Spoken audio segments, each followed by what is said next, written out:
So going forward, I would like to welcome our next speaker, Mr. Privilege Madhovi, Managing Director from the African Training Institute. Let's learn more about training and development prospects on the continent and beyond. Please welcome Mr. Privilege Madhovi.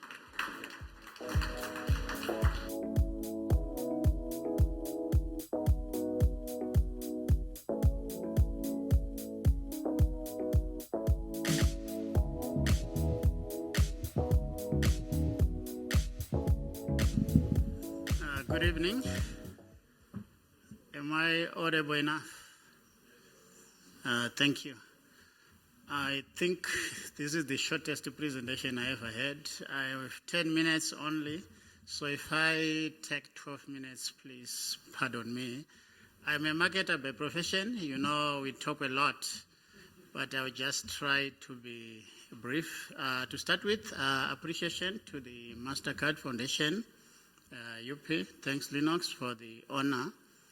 A brief about myself. I was born in Zimbabwe, relocated to South Africa in 2007, and I studied in Zimbabwe, and I also studied in South Africa. You know, in Zimbabwe, our late president, the first president of Zimbabwe, valued education quite a lot. So during that time, we were kind of, if you are not educated, you are nothing. So when I applied for varsity, you know, there was that time where you would choose your qualification that you want to do. So the second option is what I got. Instead of what I wanted to study international marketing.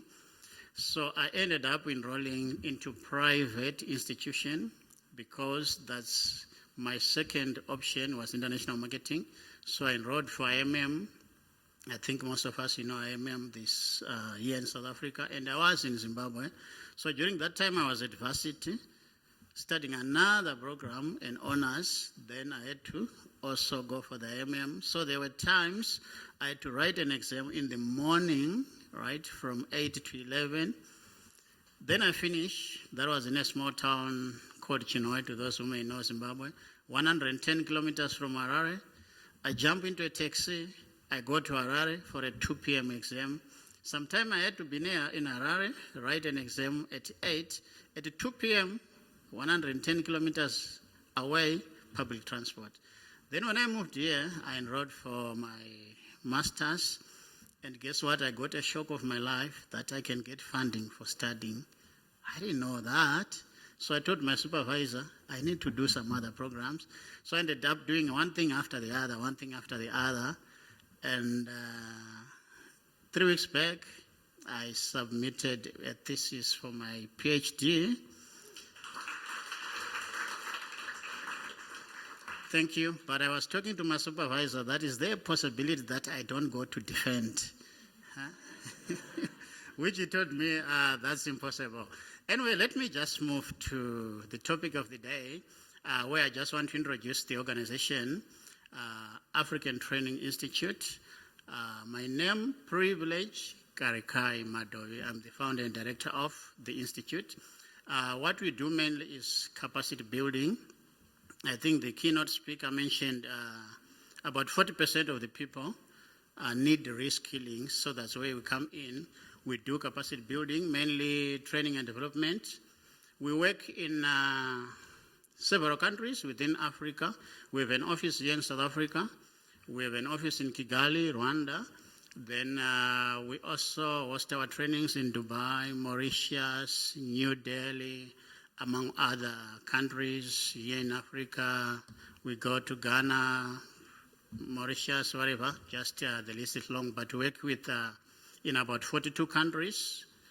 And we also travel to deliver in-house trainings. We do team building, research, consultant services, among others. So where we come in mostly in capacity building is reskilling, right? A research by the Standard Bank Group stated that over 60% of the knowledge acquired is lost within 6 months, right? Which means I think those who did their undergrads some few years back, you have already lost 60% of what you acquired. Am I correct? Some beg to differ, right? That you still know that. Anyway, you may know, like, would you start, learn, sometimes would master, what do we call it, cramming, eh? For example, if you ask me some terminology, I could tell you everything. There are chemists here. I had one gentleman, a chemical engineer I was talking to. If you ask me what is osmosis, what is bonding, I'll tell you, right? Osmosis is the movement of water molecules from a region of a higher concentration to a region of a low concentration through a semi-permeable membrane, right? Right? But I don't know what is a water molecule. I don't know what is that membrane, right? They say bonding is the combination of elements in order to achieve the octet rule.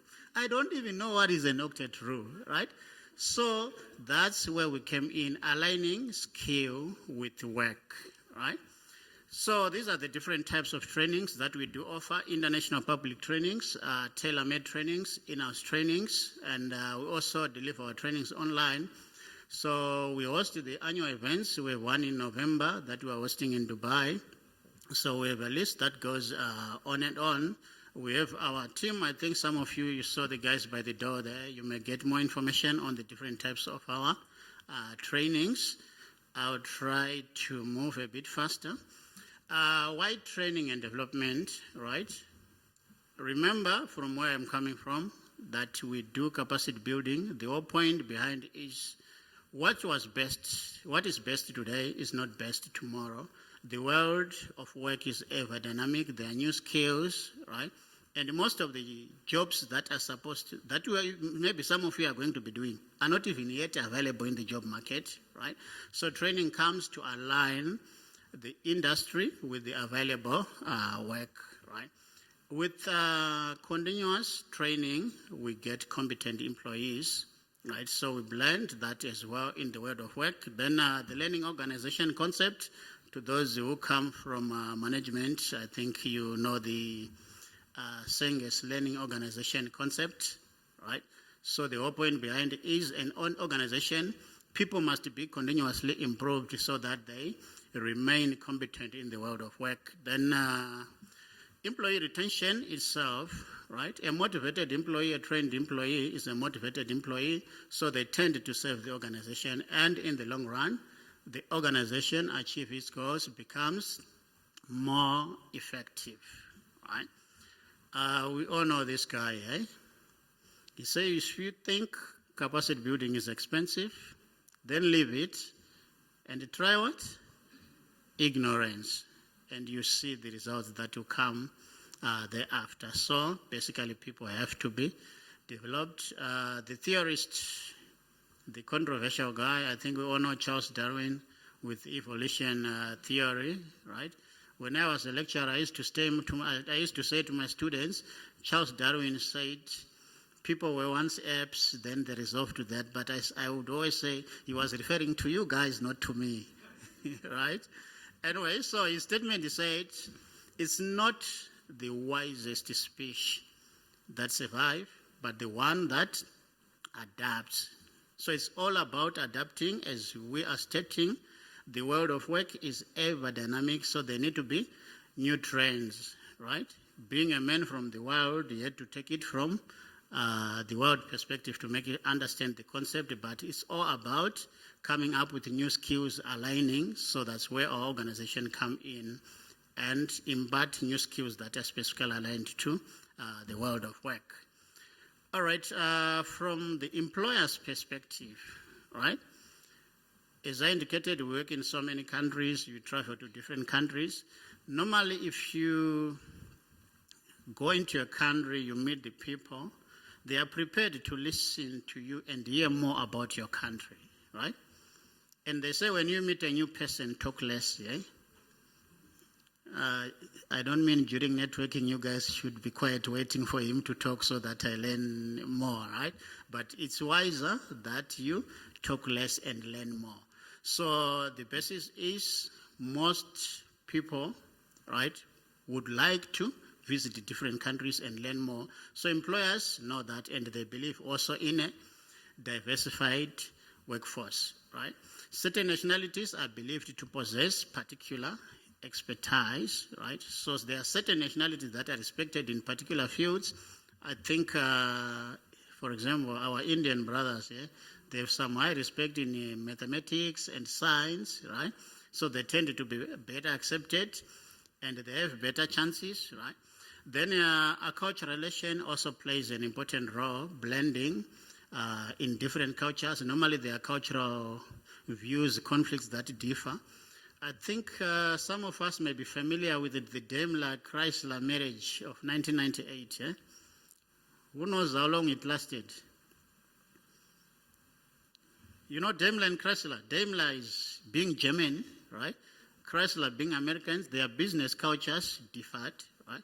So they went to an extent of having a conflict over the size of a business card. That's culture, right?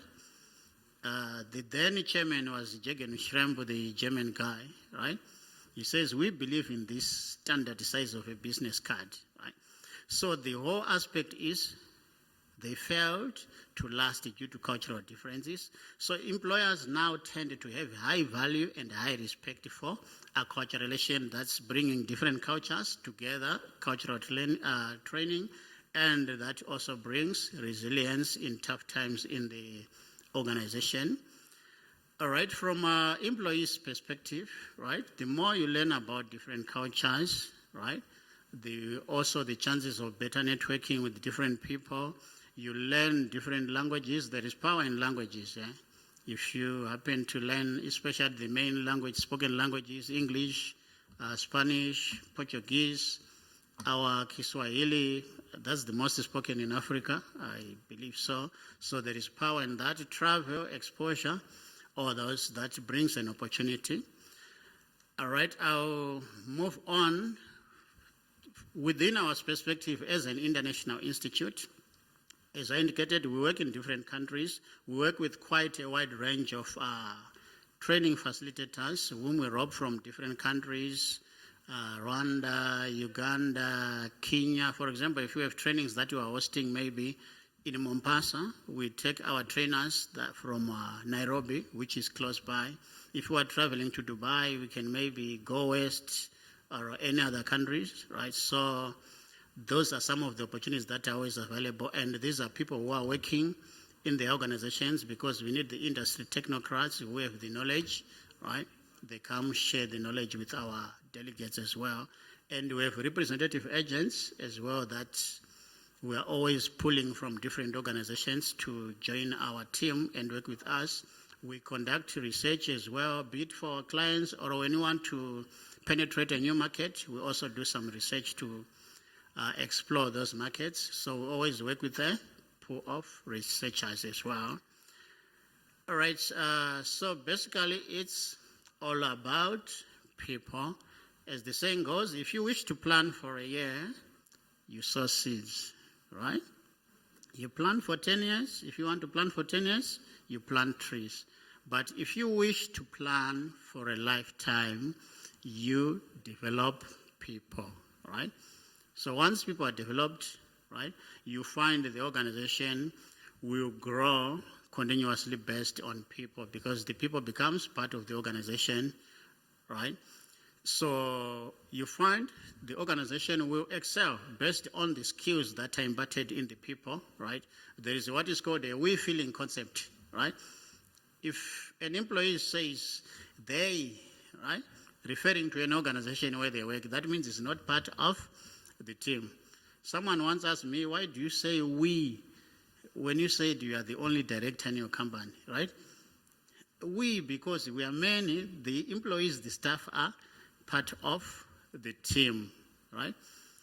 I once went to some bush lodge at some point, somewhere mid-Kenya. You know, being a bush lodge, you find there are no, sometimes the reception is open, so we had to sit there. So when the guy came, we said, where are my employees? Why are they not helping people, right? So later on I asked him, do you have a garden at home? He said, no. I said, then you don't have an employee. These guys, they belong to the lodge. They are the lodge's employees.